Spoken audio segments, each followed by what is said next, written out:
Sanbonani, hi. My name is Zozo. I am 48. This channel is about keeping 50 vows or promises that I've made to myself. Vows about things that I would love to improve, things that I would love to recommit to, things that I would love to learn, grow from, and it could be from running to traveling to growing, to experiencing new things, to facing my own fears, and to keeping routines and also improving and learning new things. So it's one vow at a time. This reflection is about vow number 2 that I made to myself. You can check my vow number 1 about, creating this YouTube channel and also committing, showing up, as crazy and scary as it is, but just showing up. And this is, again, me reaffirming and recommitting to myself by making this reflection video to commit to producing content for my YouTube channel. I digressed. But what I was trying to say is vow number 2 that I've made to myself, and it's a reflection on that, is going out to spaces solo. Not waiting for people to invite me, but going out. I've been doing that for a very long time since I got divorced. I've been divorced for 8 years. But recommitting to that and being intentional, because sometimes I get laid back and just like, I don't need to go out and all that. But right now I feel that it's summer. I can make use of the time that it's warm, there's light outside. I can dress up and, just be my most fabulous and just go out, go and grab something to eat, go for a walk at the park, sit, take a stroll or go to a cafe and people watch. As much as it sounds very easy to be able to do that, it's also fear-provoking because when you do those things, you put yourself in a space where you are alone. When you look around you, everything is in pairs, right? Not unless if you insist that I'm actually here alone, so it's a table for one. But usually it's, even the table is set for 2 people at least. So to be single, 48, and doing your most best self, doing solo things that are about you, that are centered around you and about you, can be very, very intimidating. And you find yourself not wanting to do those things because you are putting yourself out there. And I've been doing that with me going to my salsa, classes where I just show up alone.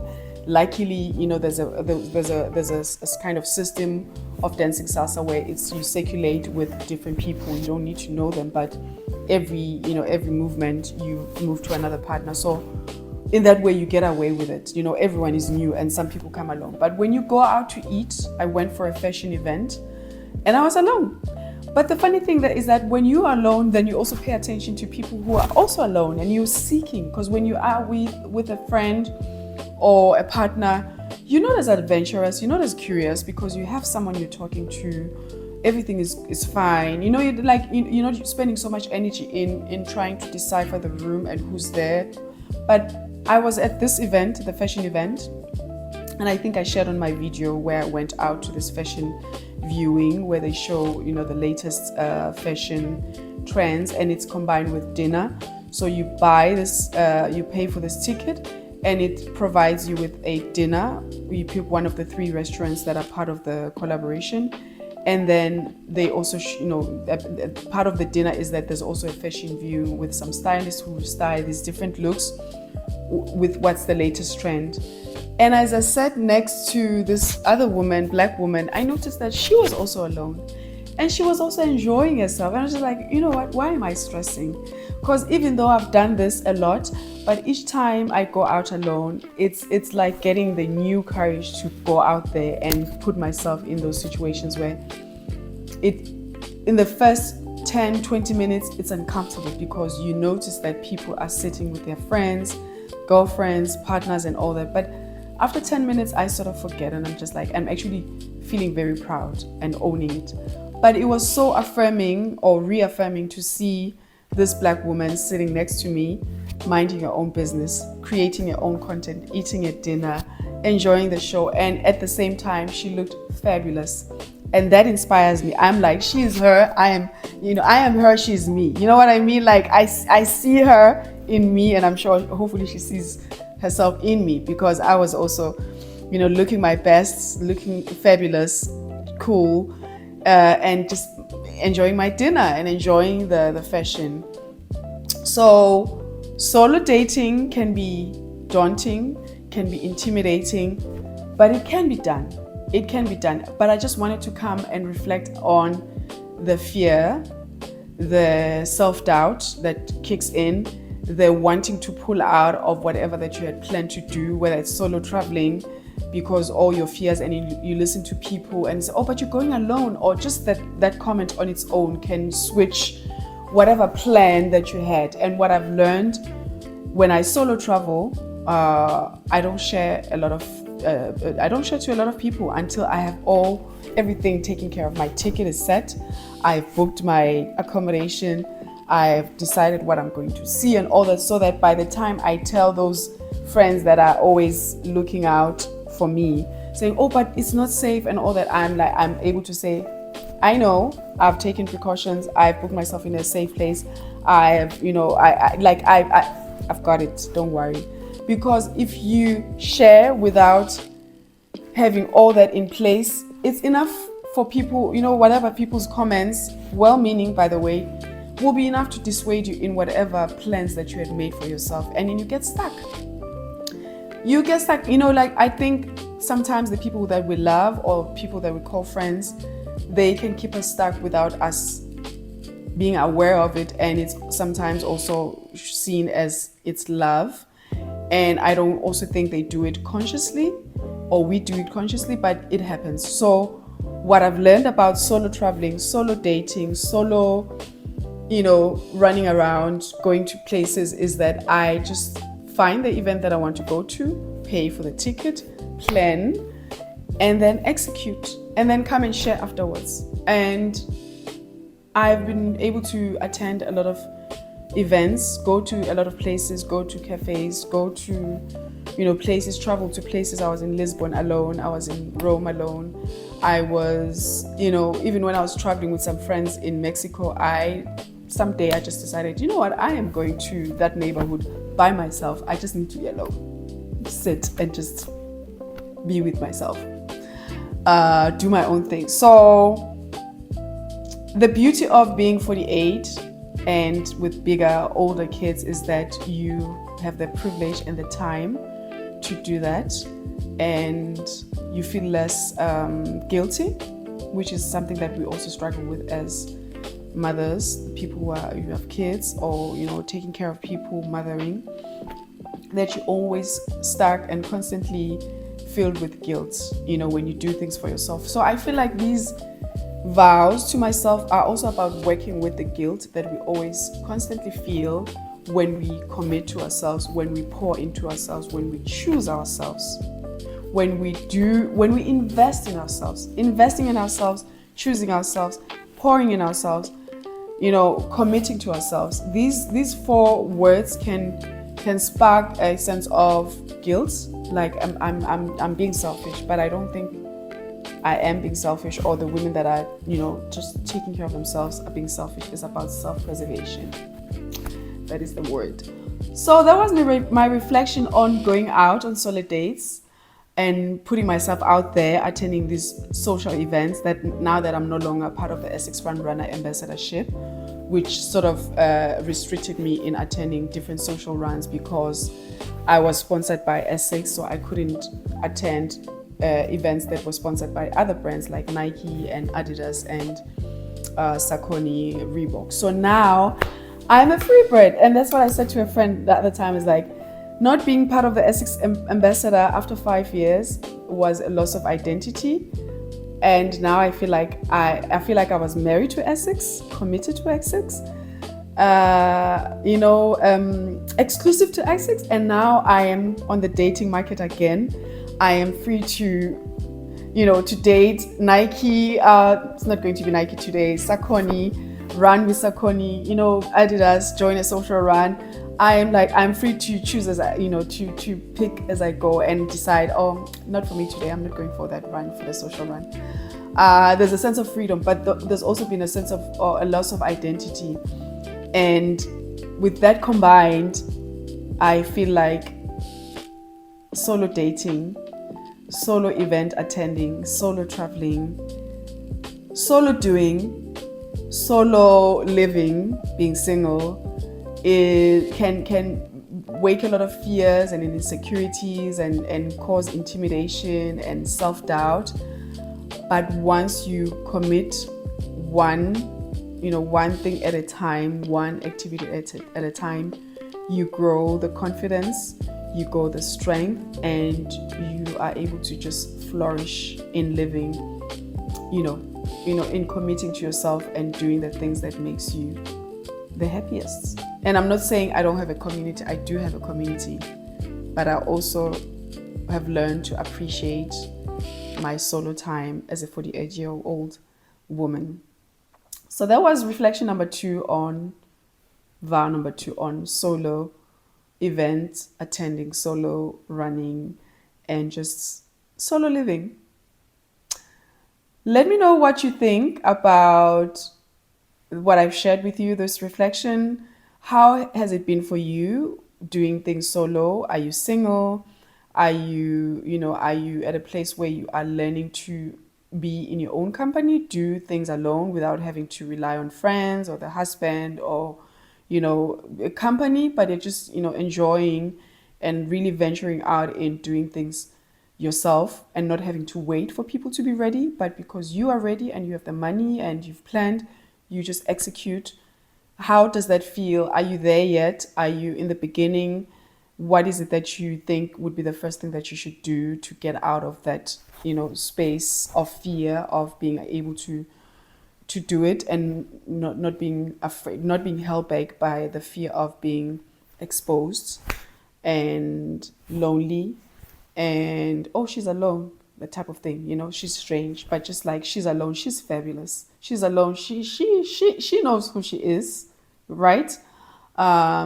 She's alone. She's here because she wanted to. She planned this. It's not by coincidence.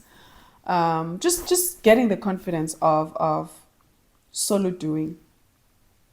Let me know. I would love to hear from you. Like, share, and comment, and look forward to my third vow, which I think you can almost guess what it will be.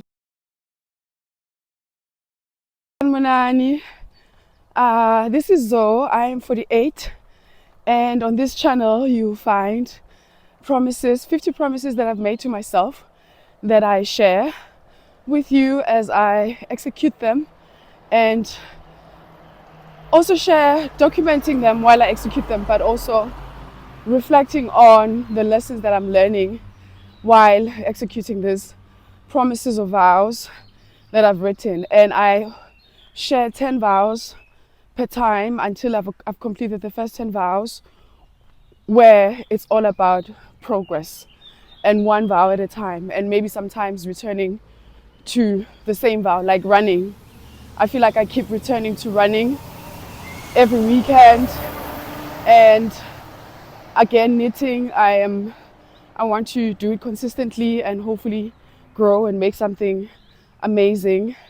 And this YouTube channel is also about going back every day and creating and viewing my videos and becoming better and, rectifying and improving.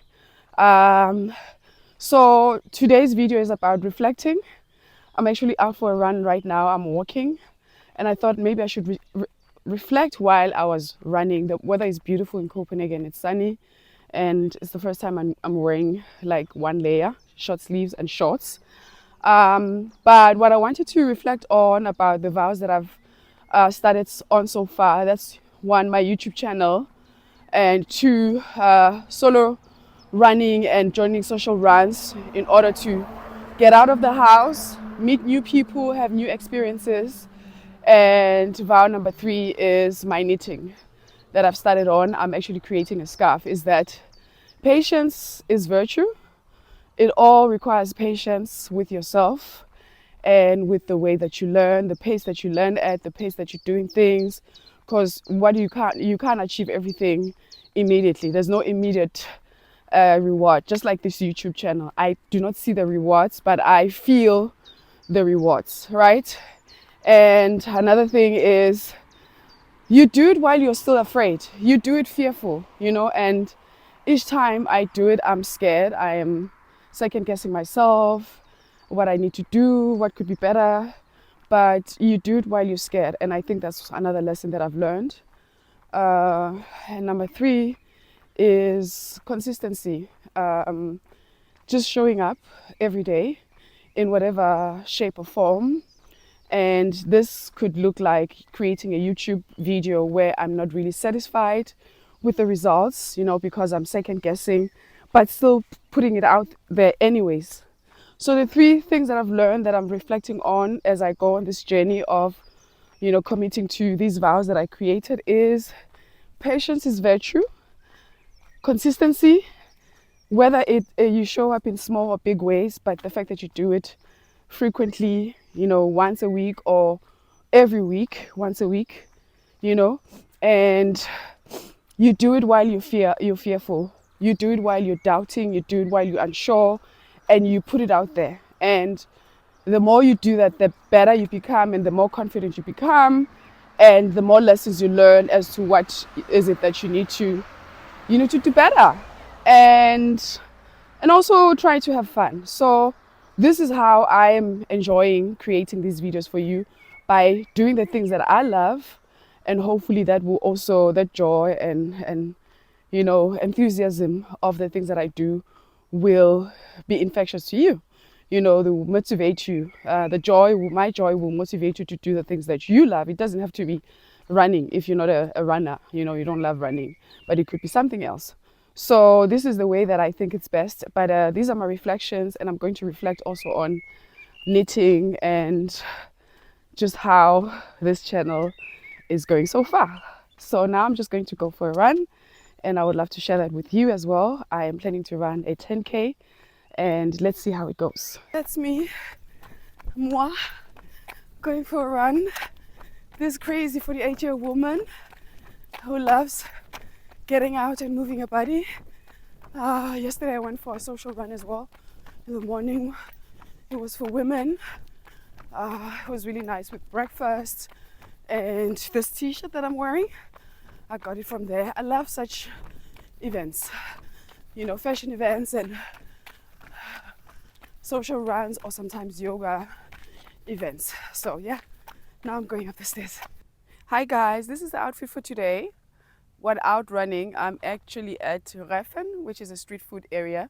I'm wearing everything Essex except the t-shirt, which is by a Norwegian brand, Caritra. And I am going for hopefully a 10K. Let's see how it goes. I run for myself. That's the beauty of being 48. You just do things for yourself, and you literally don't care if anyone thinks something. You just, you know, just do your own thing. So this is the whole outfit. I love the shoes. I haven't worn them in a while. So I'm just going to continue running.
and it's inspired by I'm invited to a 6-year birthday party by my best friend who's turning 60, and she invited to a chilled, laid back on the terrace kind of get together for cake and something to drink.